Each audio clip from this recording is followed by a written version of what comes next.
for joining us on Community Hotline. My name is Atsiri Sanchez, and I will be your host for today. And here we will be talking about gang prevention today. And I have Nathan Vasquez, who is the Deputy District Attorney from Multnomah County, and Officer Travis Garrison from the Gresham Police Department. Thank you guys for being here today. And I'm just going to go ahead and jump right in and ask what the dilemma is that we're facing right now, that we need gang prevention programs. Well, certainly, thank you for the question and the opportunity to be here. What we've seen in the past roughly 10 years is that in East County there's been a rise in violent crime, and in particular with gang crime. A lot of that has focused in the area of about 190th down to about 122nd. And where we've seen the maps in the Multnomah County area, where traditionally some of that violence has been focused in either North Portland or in downtown Portland, we've seen a shift out here into the Rockwood and the Rosewood area. So that's kind of the dilemma we've faced.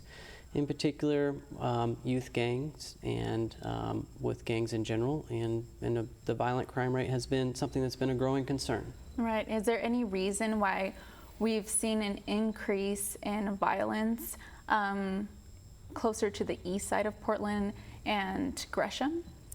Well, there have been a lot of different reasons that have been put forward, and I don't think there's one definitive. Certainly, we've seen some of the violence that's been focused around the TriMet line that runs out here, but I certainly wouldn't attribute that just to TriMet. But but there's a change in the housing, and with the high-density housing in this area has come some issues where we've been working closely with Home Forward and others to address. There has been some traditional gang issues that have been out here that continue, but we've also just seen a shift in where there's been some displacement of gangs from the North Portland area. They have unfortunately taken up a little bit more root out here. Right. And what kind of prevention programs are being offered locally right now?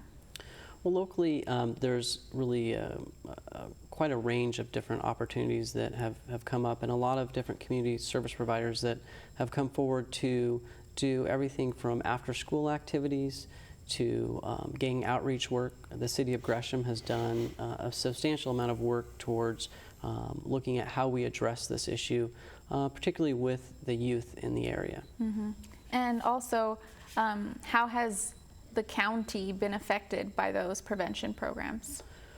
Well, the county as a whole, we have tried to come together, and particularly with the district attorney's office, we have, under the leadership of Rod Underhill, have looked out into the Rockwood and Rosewood area to see how we can assist, and we've put together a program called the Renew program, which is designed to work with community service providers and with community members to address some of the problems and look at how do we take some of the positive things that are happening out here and build upon those. And so in particular, we worked with the Rosewood Initiative, and they are a full partner in this program and co-lead our effort in this. And we look to how we can bring together law enforcement with community members and look for some long-term solutions and strategies to address these issues. And Officer Garrison, you work at the Barlow High School, and have you seen an increase in violence lately, or have you seen that there's been some prevention programs that have maybe decreased all of that violence? Yeah, you know, and at Barlow High School, it's the gang problem is not as prominent as it is in other area high schools and even middle schools, but these programs that are set in place have definitely helped, I would say, in getting children who are in gangs or who are at a higher risk of becoming involved in gangs, getting them involved in activities that are constructive and that are going to keep them busy and keep them away from those outside influences that would have them join a gang or have them commit these violent crimes or even property crimes for these gangs. So I think that in short, yes, they are helping to decrease the overall problems that we're having. Right. And have you noticed that there's a connection between gang affiliation and school expulsions? To say that there's a connection between the two, I wouldn't necessarily say that there is a connection, but some of the behaviors that students who are gang members or students who are maybe towing the line of getting into a gang, those behaviors can get them expelled. So if we can identify those students and intervene and get them hooked up with the resources that are out there to kind of, in essence, keep them on a better path, then we can reduce that bad behavior that is going to get them suspended or expelled. And the schools have done a great job as well as in helping these students find alternative consequences when they are in those situations, or alternative means of helping them stay in school while still learning from the bad behavior that they've done and learning not to repeat that same bad behavior. Right. And for some friends and family members who are seeing suspicious behavior, what can they look out for, and what should they do? I think it's important for family specifically to get involved, to understand that it's their right to be concerned for their children, and it's their right to do whatever they have to do to make sure that they're not going down that path.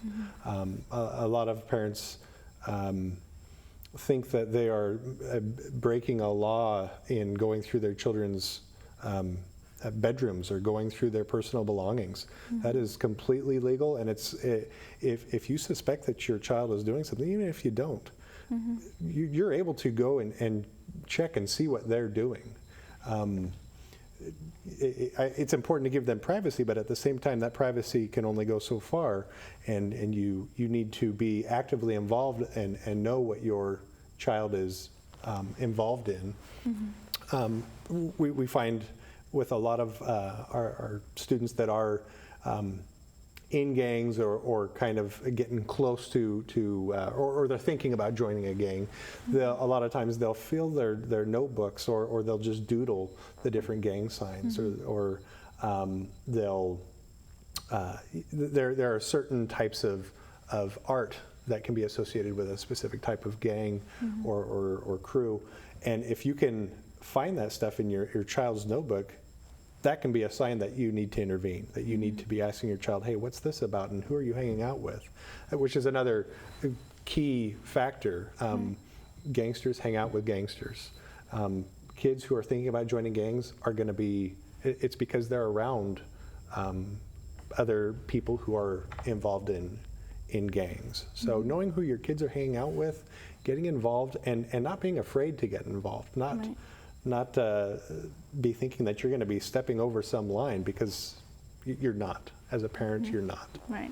So the fear of parents breaking their child's privacy is sometimes greater than the fear of their child being involved in a gang, and that really affects the child. And I think some parents, especially parents who are maybe unfamiliar with the law, they think that they might be somehow breaking a law by invading their child's privacy, when in fact it's encouraged. They need to be involved. They need to know what their children are up to. Right. And so if they do find out that they are somehow involved in a gang, would the school be a good resource to get some help? Absolutely, absolutely. And letting the child's counselor at the school know, or if the child has been acting out and they've been receiving different forms of discipline from a vice principal or a principal or whatever, letting them know, hey, I found this. What can be done at school or on your end to help give my child more resources so that they don't keep going down this path. Right. And that's where the police come in. You know, we're not there to get these kids in trouble or arrest them or anything like that. We're a huge resource in helping them to steer them off of that path to gang involvement. So it's important that kids have programs, places to go to keep them away from the streets, right? And so preventative programs are really crucial. And I believe there's a Rosewood initiative. Would you want to talk a little bit about that? Certainly. In the East Metro area, there's a number of service providers, the Rosewood Initiative being one. They're located on 162nd and Stark. And they are really they're a community space. They offer great programs for everything for teen girls, teen boys. They look for ways to positively engage kids into everything from helping some people get GEDs to providing dance classes, yoga. There's a number of activities at that particular center. But what I've seen since we started the Renew project about 2 to 3 years ago is that Rockwood and Rosewood has a lot of people out here that really care about the kids and are putting forth a lot of programs. The City of Gresham has recently obtained grant funding for some after-school activities, everything from doing basketball clinics to having summer programs in the park, and checking in simply with the City of Gresham is one way to find out programs that are available for kids to help keep them in good pro-social activities. Right, so it looks like not just the city, but the county is being very proactive at trying to prevent kids from being affiliated with any kind of negative groups. And it's important to have these prevention programs so that they have something to do and to focus on school and their careers. And for those that unfortunately do get involved in gangs and do commit crimes, is it much harder for them to get a job or get back into the school system? Certainly there's that potential. There can be, depending on the severity of the crime, that could be a potential barrier to their future. Serious crimes, unfortunately, come with serious consequences. But there are, for a lot of the youth that find themselves involved in the criminal justice system, there are a lot of opportunities. The Department of Community Justice has many juvenile court counselors that work very hard to assist youth into getting on the right track, to staying involved in pro-social activities such as sports, community service, things of that nature. So there's just what I suggest most is the intervene early. So if there are problems when a child is young, is find out how do we direct them in the right place. And by that early intervention is the best way that we can prevent future crimes that are of such a serious nature that it has a serious impact on their future.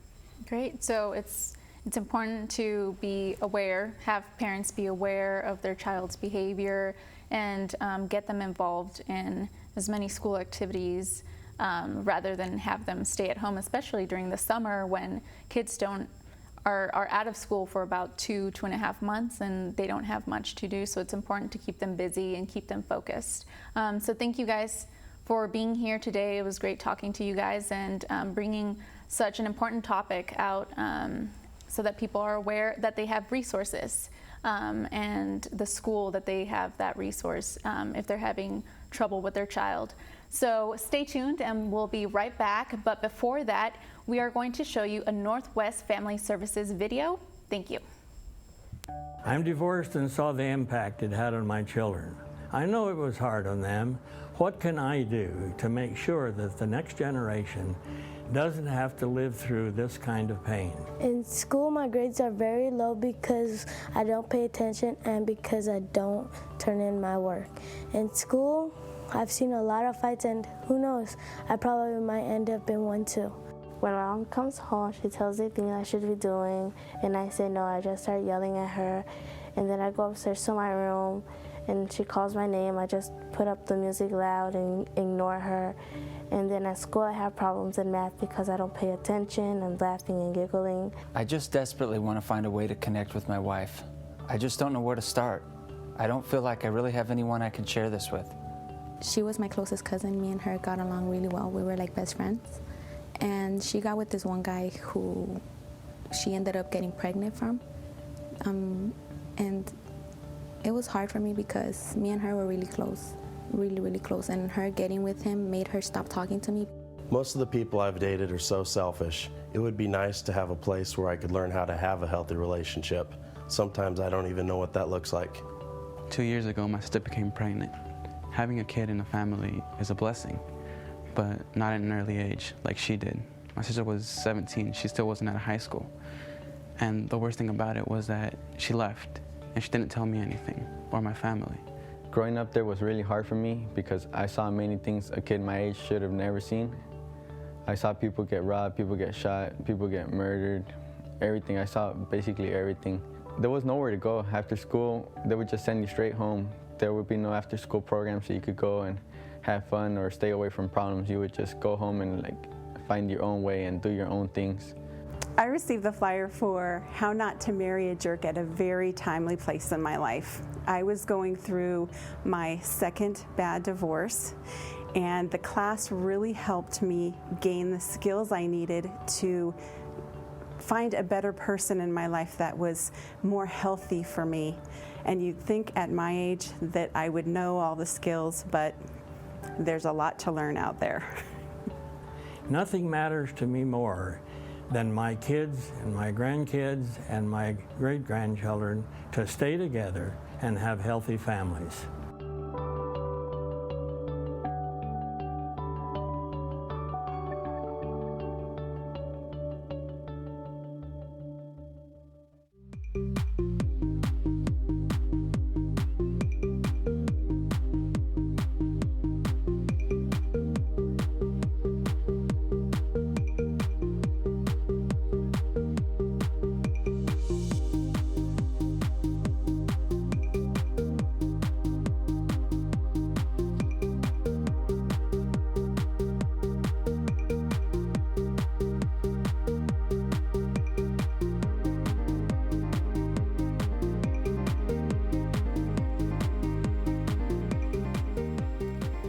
Thank you. We're back here on Community Hotline, and I'm here with Mark Reith, who's the Dean of Applied Technologies at Mount Hood Community College, and Kim Harvey Trigoso, who is the Program Manager from Northwest Family Service. Thank you for being here with us. So why don't we start with you and talk a little bit about Northwest Family Services and how you guys have come together with Mount Hood Community College. Thank you. So thanks for being here tonight. And just as you saw in the video that we just shown, Northwest Family Services promote family stability and child well-being. And we're dedicated to our mission. And we offer a variety of services ranging from parenting classes, job preparation, drug and alcohol treatment, counseling, youth prevention services. We're actually doing a lot of youth prevention services in a lot of the local schools here in East County. And we recently were awarded a grant from the Oregon Department of Education Youth Development Council. We actually got awarded 3 grants, but today we're talking about one in particular, which is working with youth who are between the ages of 16 to 20 and are disengaged from work and school. So we really want to focus on that population. As you may know, in Oregon, youth who, those age groups, 16 to 19, youth who are not involved in school and are employable, 28% of those youth are not, cannot find jobs at this time. And also we know that in Oregon we have high dropout rates, and we're struggling with the graduation rates, I think, in our state. So we came together to do something about that and provide opportunities to youth in our community. So we're trying to provide opportunities, and it's a comprehensive approach that involves education, and this will be through Mount Hood Community College, GED preparation, career development, as well as job readiness through Northwest Family Services programs, drug and alcohol, mental health, prevention and treatment, and case management support. So many services that we're providing in collaboration with Mount Hood, and all happening at one site. Okay, and so one of those services is Project Yes. Why don't you tell me a little bit about that project? Mark, would you like to Sure, talk about that? happy to. So Project Yes is a Department of Labor youth program that's funded through Work Systems Inc. locally, our Workforce Investment Board. And this is offered on campus at Mount Hood Community College, and it's serving the youth that were just mentioned between ages 16 and 20 years old. And they're dropouts, so they're not engaged in school. And we teach them life skills and work skills while they're learning their GED or earning their GED.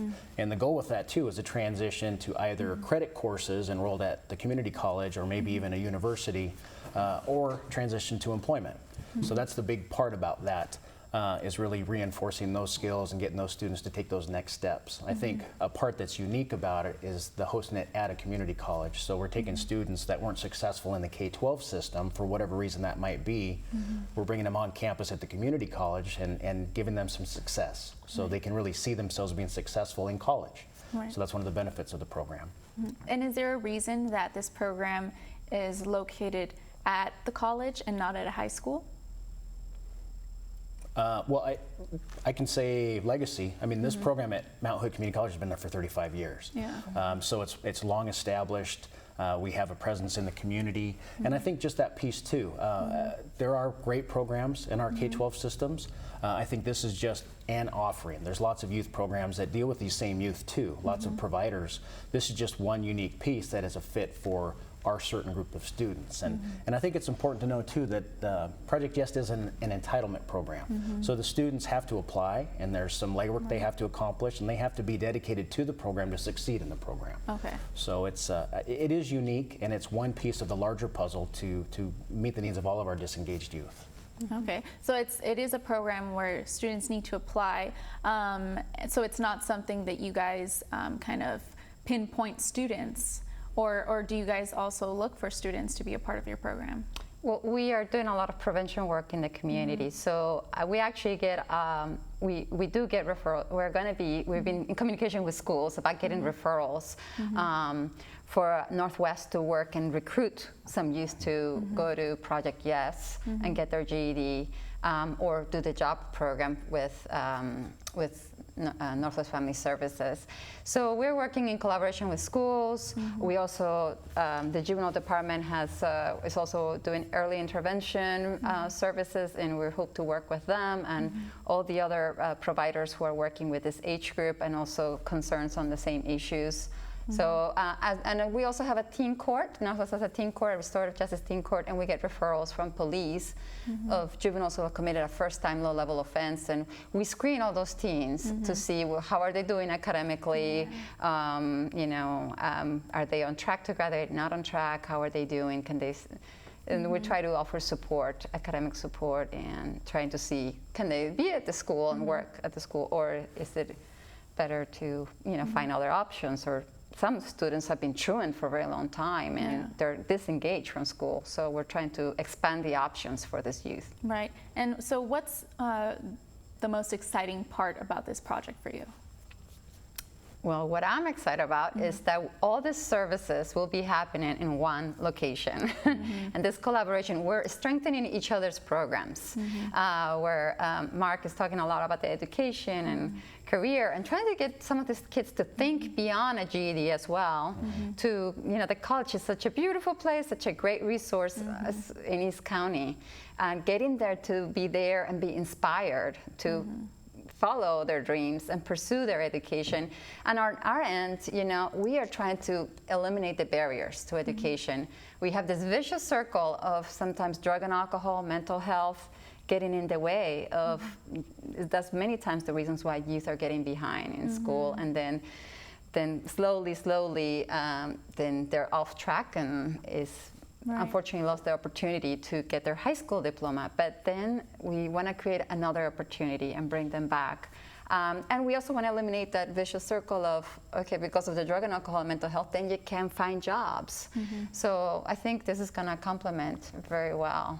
Right. Yeah. And I was just going to add too that one of the benefits of this relationship is through Project Yes, there's the hard work of obtaining the GED and learning some of these life skills and employment skills, but we do a lot of fun things. Like in the summer, we do a youth work program where we have 24 youth on paid experiences doing conservation work. There's activities that happen regionally around work-based skills like building a boat, and I think we're going to see a video about that. But our staff is trained to provide those services, and this partnership with Northwest Family Services now is when we identify those students that have the greater need, whether it's an addiction problem or a mental health issue, we can refer them to their organization to get that wraparound support services that they need so they can be successful in our program and hopefully transition through the GED and, like you said, move on to a regular student or and enroll full-time in the college. And we have a video that we're going to watch in just a second about Project Yes, but it sounds like it's a great program that has many features. It has it doesn't just focus on academics, but it's focusing on what issues those students will confront on their way to a successful career, and you guys are giving them those resources to help them and kind of guide them and lead them into the right path, correct? Yeah. And there's a lot of support along the way. We're even having have a life skills group and support group for those students. So not only is us supporting them, but maybe also peers supporting each other and seeing that they're all, as a group, in this together and doing something positive for themselves. So that's something we want to create. Yeah, that's great. That's one of the neat things too is the students transition in and out of the program. They may graduate and move on to that next piece.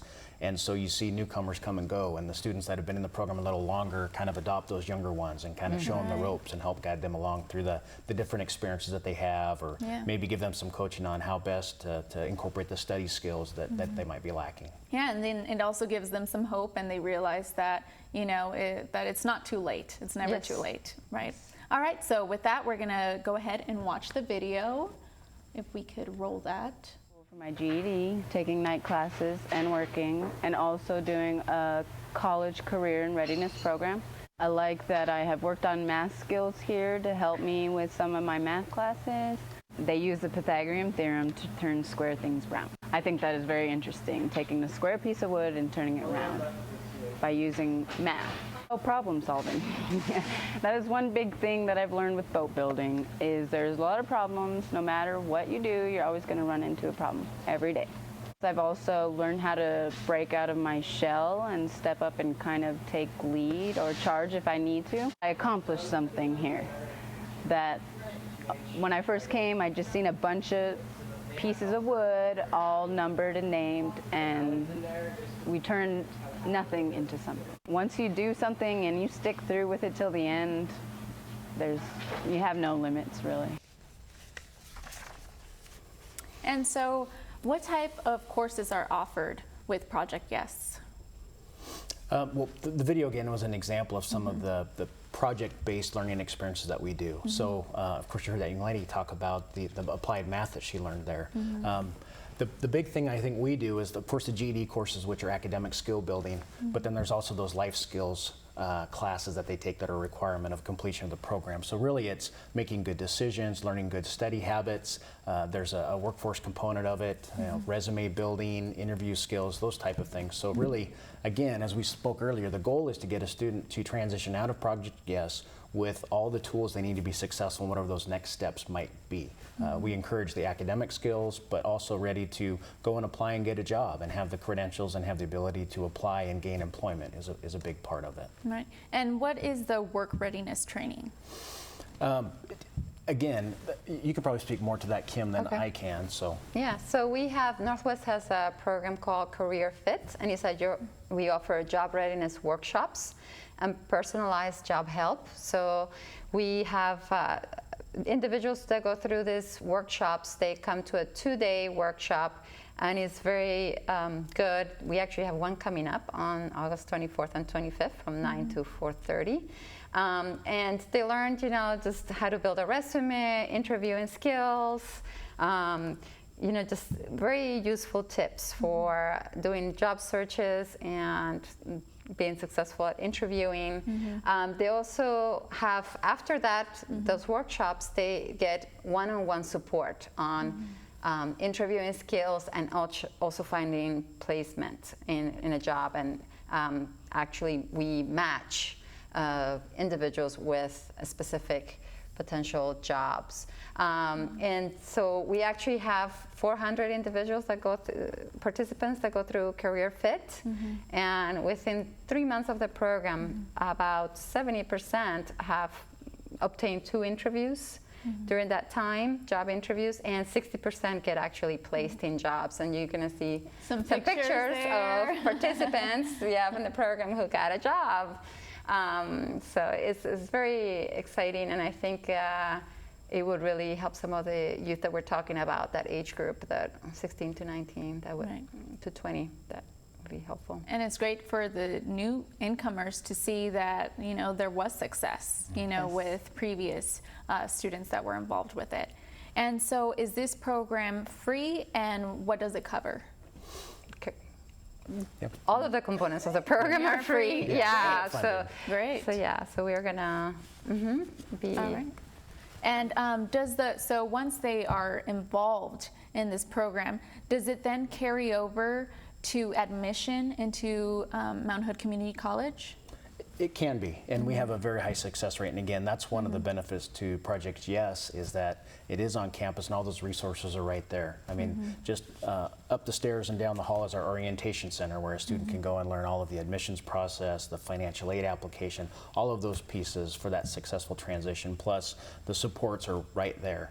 And there is a large component of that while they're at the college, to be acclimated to the college atmosphere and the resources, and where are the, you know, where's the library, where are the student services, where are, you know, the cafeteria, all those things become very well known. So I think that transition's a lot easier than somebody that hasn't ever spent time on a college campus. Another benefit too that we're working for with Yes is around credentialing. So Mount Hood Community College, and just to brag for Mount Hood for a little bit, in their ABS programs, Adult Basic Skills and GED programs, in a local grant we had that was statewide, we actually offered more credentials than all of the other community colleges combined. So just to say that students can hit these milestones of a credential that can help them get that first step into employment. And then that gets them a success, and then they can get some work going, and then they can come back to school and plug back in and earn that next step and move forward that way. Small chunks, small bites, instead of the big chunk all at once. Right. And so how do people know if they qualify for Project Yes? We do orientations every quarter. So every term, we accept new students into the program. So if you go to the Mount Hood Community College website and look up Project Yes, you can find all the information on when all of our new programs are open and enrollments are open. We welcome folks to come in. You can call us, talk to our staff at any time to find out about the availability. Perfect. And how can people get signed up? Again, same process. They just need to do some outreach, make a contact with us. We have folks available to bring them in, talk about the program in depth. And speaking for Project Yes, you can talk about your programs too. But again, that's the benefit, is a lot of times, sometimes in the college world, if you don't enroll in the fall, then you're out. And that's not the case. There are limited spaces, but we accept students every term to fill for those that have graduated and moved on to next steps. All right, so there is limited space, so it's important that they contact you guys sooner than later. And also, Project Yes is located at Mount Hood Community College in Gresham? Yep, at the Gresham campus. Okay, Yes. perfect. Well, thank you guys for being here with us today.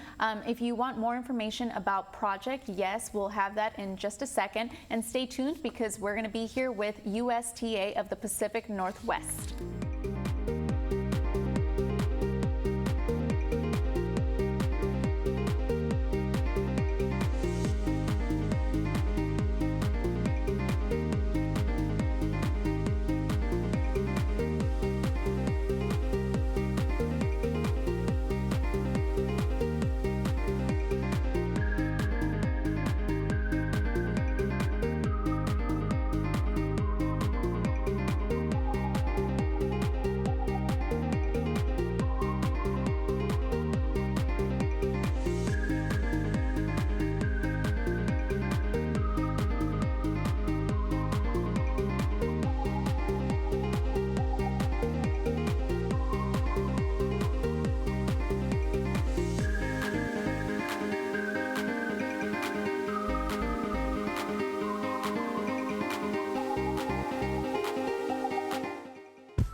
Hi, and welcome to the Pulse of MetroEast. I'm Seth, and I rock a lot of our workshops. And I'm John from the production department. Hello, John.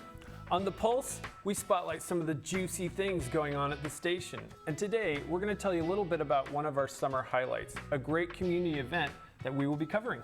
That's right, it's parade season. Everyone loves a parade, and you can watch them on our channels or online at metroeast.peg.tv. Maybe you weren't able to make it to the parade this year, or maybe you and your family were actually in the parade, and you maybe want a chance to watch your epic performance on Main Street. Not only are parades superb programming, but they're also a great way for our MetroEast volunteers to get more experience out in the field to hone their skills. This is true. So, let's take a wee look behind the scenes of Troutdale Summerfest so you can see what goes into bringing this event to our channels. Let's take a look-see. Happy Summerfest! Happy Summerfest! Summerfest!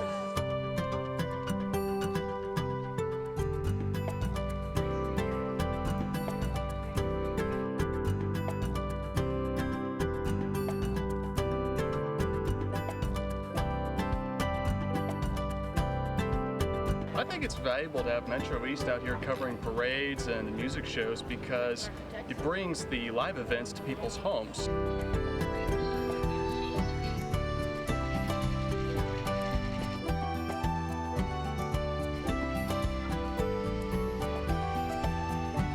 It's a whole community activity. Entire families are involved. Most people really enjoy seeing themselves, and their families enjoy it too. And the camaraderie, and the kids are amazing. It's just nice to be out and make a contribution. I love capturing the magic. Don't worry, I get a front row seat. What the heck?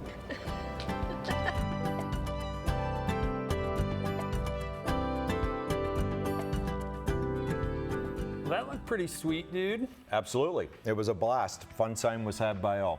So tune into MetroEast to see our friends, neighbors, or even yourself taking part in these great community events. We cover the Troutdale Summerfest in July and the Gresham Teddy Bear Parade in September. Sweet. Or you can watch on the interwebs. Go to metroeast.peg.tv to watch any of our past event coverage.